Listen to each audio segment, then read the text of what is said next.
Hello दोस्तों, welcome to Uttarakhand समाधान। तो दोस्तों, कवि परिचय आज है हमारा भाग 10 और जिसमें हम बात करेंगे माखनलाल चतुर्वेदी जी के बारे में। देखिए, इससे पहले मैं भाग 9 दे चुका हूं और जिसने भी नहीं देखे एक बार जरूर उनको देख लें, क्योंकि काफ़ी महत्वपूर्ण साबित होने वाले हैं। आपके आने वाले एग्जाम्स हैं, बीडीओ बीपीडीओ पटवारी, उत्तराखंड पुलिस हो, कनिष्ठ सहायक हो, सभी एग्जाम्स जितने भी हैं।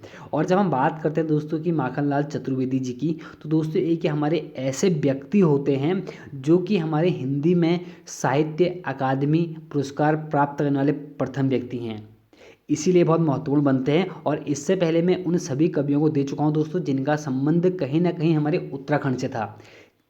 और अब हमारे ऐसे कोई व्यक्ति नहीं बचे जिनका जन्म उत्तराखंड में हुआ है। तो बाकी अब जो भी हैं, अब मैं उनको आपको लगातार देखते हैं 15-20 दिन में पूरे कवि यहाँ पर कंप्लीट कर दूंगा। बाकी आपका काम है उनको याद करना। तो चलो शुरू करते हैं आज माखनलाल चतुर्वेदी जी के बारे में। देखिए, जब हम माखनलाल चतुर्वेदी जी की जन्म की बात करते हैं तो दोस्तों जन्म हुआ था इनका 4 अप्रैल 1889 में, 1889 में। और बात कहाँ पर हुआ था जन्म, तो बोबाई नामक स्थान है, कहाँ पर हमारा होशंगाबाद। बात करते हैं होशंगाबाद कहाँ पड़ता है दोस्तों, मध्य प्रदेश में। और साथ साथ इनका निधन भी हम जान लेते हैं। इनका निधन हुआ था दोस्तों 30 जनवरी 1968 को। लेकिन जन्म सबसे ज़्यादा महत्वपूर्ण और स्थान भी कहाँ पर जन्म हुआ था करके।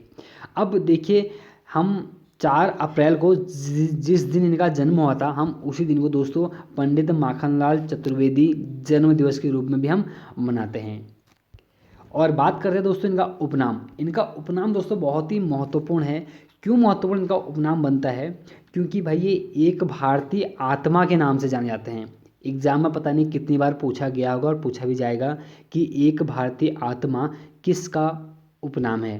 तो दोस्तों माखनलाल चतुर्वेदी, आप इसको नोट कर लें। और पिता का नाम तो दोस्तों इनका जान लेते हैं, नंदलाल चतुर्वेदी, उतना महत्वपूर्ण नहीं होता है। और माता थी इनकी सुंदरी बाई, मैंने आपको दिया नहीं क्योंकि ऐसे दे क्या फ़ायदा जो पूछी नहीं जानी है ना। तो पिता का नाम भी खैर नहीं पूछा था, लेकिन इनका उपनाम जरूर आपसे पूछा जाएगा क्योंकि वो पूछा भी गया है। सीधे सीधे दोस्तों हम यहाँ पर समय बर्बाद ना करते सीधे रचनाओं पर बात करते हैं। तो रचनाएं इनकी दोस्तों एक होती है प्रसिद्ध, कौन सी, हिम किरीटिनी, जो कि सबसे महत्वपूर्ण, हिम तृंगिणी और महत्वपूर्ण, युग चरण समर्पण, मरण ज्वर, मरण ज्वार, ज्वर नहीं मरण ज्वार, और माता वेणु लो गुंजे धरा, और बांसुरी काजल आ रही। ये दोस्तों इनकी कुछ महत्वपूर्ण हमारी काव्य रचनाएं हैं, जिसमें से कौन सा, हिम तरंगिणी और हिम किरीटिनी और युग चरण समर्पण, ये हमारे कुछ महत्वपूर्ण इनके हमारे क्या हैं, काव्य रचनाएं हैं। और इनके साथ साथ नाटक भी जान लेते हैं दोस्तों। इनका प्रसिद्ध हमारा एक नाटक है, उसका नाम है कौन सा, कृष्णार्जुन युद्ध, जो कि दोस्तों बहुत ही महत्वपूर्ण है। ये आपसे पूछा जा सकता है कि कृष्णार्जुन युद्ध किसका प्रसिद्ध नाटक है करके, ध्यान रखना, माखनलाल चतुर्वेदी। और दोस्तों ये गद्य रचना है दोस्तों जो कि एक काफ़ी प्रसिद्ध है, उसका नाम है समय के पाँव, जो कि दोस्तों उनके द्वारा 1960 में लिखी गई थी। क्योंकि यह एग्जाम पूछा गया समय के पाँव किसकी गद्य रचना, किसकी कृति है करके पूछा गया था, तो ध्यान देना हमारे चतुर्वेदी जी। और बात करते हैं इनके कुछ हमारे निबंध संग्रह दोस्तों, जो कि बहुत ही महत्वपूर्ण होते हैं। उसमें सबसे महत्वपूर्ण कौन सा, साहित्य देवता, अमीर देवता और गरीब देवता। देवता देवता करके आप याद कर लें। देखिए, साहित्य देवता इसलिए याद हो जाएगा क्योंकि इनको प्रथम साहित्य अकादमी पुरस्कार मिला हुआ है। और उसके साथ जब इनको एक साथ जोड़ते चलो ना, देखो इनको साहित्य अकादमी पुरस्कार में इनको पैसा मिला होगा, तो उससे अमीर बने होंगे।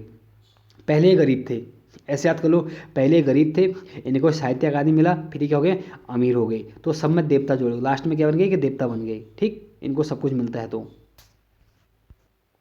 बात करते हैं कविता की। तो दोस्तों कविता इनकी थी हमारी पुष्प की अभिलाषा और अमर राष्ट्र, जो कि बहुत ही महत्वपूर्ण है हमारे। और इन्होंने कुछ पत्रिकाओं का संपादन भी किया था दोस्तों, जैसे कौन सा, प्रभा का किया था उन्होंने 1913 में, हमें इसी का उल्लेख मिलता है। बाकी कर्मवीर और प्रताप, इनके द्वारा कुछ प्रमुख हमारे क्या थे, संपादन किए गए कुछ पत्रिकाएं थी। और दोस्तों अब जान लेते हैं कि माखनलाल चतुर्वेदी जी आ रहे हैं, कुछ महत्वपूर्ण बातें, क्योंकि माखनलाल चतुर्वेदी की जीवनी जो लिखी थी 1960 में लिखी गई है जैमिनी कौशिक बरुआ द्वारा। ये दोस्तों बहुत ही महत्वपूर्ण है। आपसे पूछा जा सकता है कि माखनलाल चतुर्वेदी की जीवनी किसने लिखी है, तो ध्यान रखें जैमिनी कौशिक बरुआ। और आपसे ये भी पूछा जाएगा कि माखनलाल चतुर्वेदी भारतीय आत्मा, क्योंकि भाई हमको एक भारतीय आत्मा के नाम से हम जानते हैं, तो माखनलाल चतुर्वेदी भारतीय आत्मा पुस्तक के लेखक कौन है, तो ध्यान देना विजय दत्त श्रीधर। और दोस्तों इनको कुछ प्रमुख सम्मान मिले हैं, जैसे कौन सा देव पुरस्कार 1943 में, और सबसे महत्वपूर्ण दोस्तों जो बनता है हमारा वह है कौन सा, साहित्य अकादमी पुरस्कार, जो कि दोस्तों उनको 1955 में मिला था। और मिला किसके लिए था, हमारा हिम तरंगिणी के लिए, जो कि बहुत ही महत्वपूर्ण है। और यहीं से दोस्तों हमारी ये हिंदी के प्रथम साहित्य अकादमी पुरस्कार प्राप्त करने वाले एक प्रथम व्यक्ति होते हैं। और बात है कि किसमें इनको साहित्य अकादमी पुरस्कार मिला था, तो कौन सा हमारा हिम तरंगिणी। और ध्यान रखना दोस्तों 1955, और कहीं पर दोस्तों आपको 1954 मिलेगा, लेकिन देख लेना आप, ठीक है, लेकिन 1955 इसका बिल्कुल हमारा सही आंसर है। और दोस्तों इनको पद्म भूषण भी मिला है दोस्तों 1965 में। दोनों याद रखें, देखिए ठीक 10 साल पहले इनको साहित्य अकादमी पुरस्कार मिल चुका था 1955 में, और मिला किसके था, हिम तरंगिणी के लिए मिला था। और यहीं से हमारे क्या थे, साहित्य अकादमी प्राप्त करने वाले प्रथम व्यक्ति थे, मैंने आपको बता दिया है। और बात है दोस्तों पद्म भूषण, तो ठीक इनको 10 साल बाद मिलता है। और दोस्तों देव पुरस्कार इनको ठीक 10 साल पहले मिला था, ऐसे याद कर लो 1943 में मिला था। आप याद कर लो, रिलेट कर देना कि भाई पहले 45, फिर 55, फिर 65, उधर -2 कर देना, कहाँ पर 43 में, ठीक, 45 में 2 माइनस करें 43 का आंसर आ जाएगा। तो बात करते दोस्तों, ये थे आज हमारे महत्वपूर्ण माखनलाल चतुर्वेदी जी होने पर। दोस्तों मैं तो आपको वही देता हूँ जो आपके लिए बहुत ही महत्वपूर्ण है, क्योंकि समय की बचत, और दूसरी बात सबसे महत्वपूर्ण क्या, जो आने वाले एग्जाम्स में आपके लिए महत्वपूर्ण फैक्ट हैं। तो ठीक है दोस्तों, मिलते हैं एक नेक्स्ट वीडियो में, बाकी साथ बनाए रखें। जय हिंद, जय भारत।